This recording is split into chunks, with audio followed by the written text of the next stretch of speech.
যদিও ফারুক আহমেদের দাবি তিনি হাল ছাড়ার পাত্র নন, লড়াই চালিয়ে যাবেন এবং আইসিসির কাছে জানিয়েছেন তাকে জোরপূর্বক অন্যায়ভাবে বিসিবি সভাপতির পদ থেকে সরানো হয়েছে। তার সে দাবি ধোপে টিকবে কিনা, আইসিসি ফারুক আহমেদের দাবির প্রতি সহানুভূতি দেখিয়ে বিসিবিকে নোটিশ করবে কিনা সে উত্তর দেবে সময়।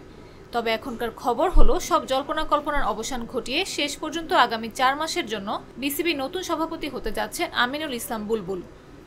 সবকিছু ঠিক থাকলে আজ শুক্রবার বিকেল 4:30টায় বোর্ড পরিচালনা পর্ষদের পরবর্তী সভা ডাকা হবে এবং বোর্ড সূত্রে জানা গেছে সেই বোর্ড সভাতে বিসিবির নতুন সভাপতি পদে আসীন হতে যাচ্ছেন জাতীয় দলের সাবেক অধিনায়ক ও টেস্টে বাংলাদেশের প্রথম সেঞ্চুরিয়ান আমিনুল ইসলাম বুলবুল।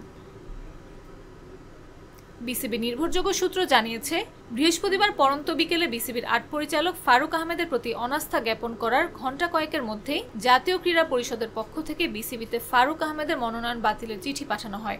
সেই চিঠি পাঠানোর পর জাতীয় ক্রীড়া পরিষদ থেকে বিসিবিতে আরও একটি চিঠি প্রেরণ করা হয়। তাতে এনএসসি নির্ধারিত 5 মনোনীত কাউন্সিলরের মধ্যে ফারুক আহমেদের মনোনয়ন বাতিল করে আমিনুল ইসলাম বুলবুলকে মনোনয়ন দেওয়ার কথা জানানো হয়েছে।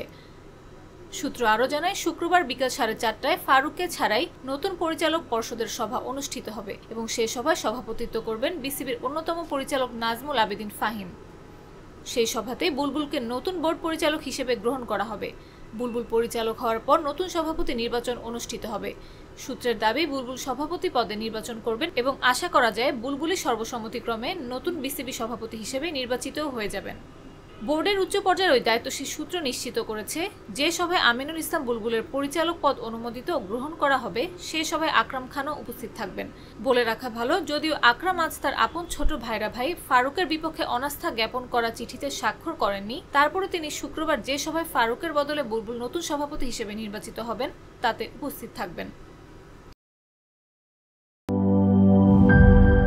মাঠের অলরাউন্ডার আমি আর ঘরের অলরাউন্ডার টাইলক্স।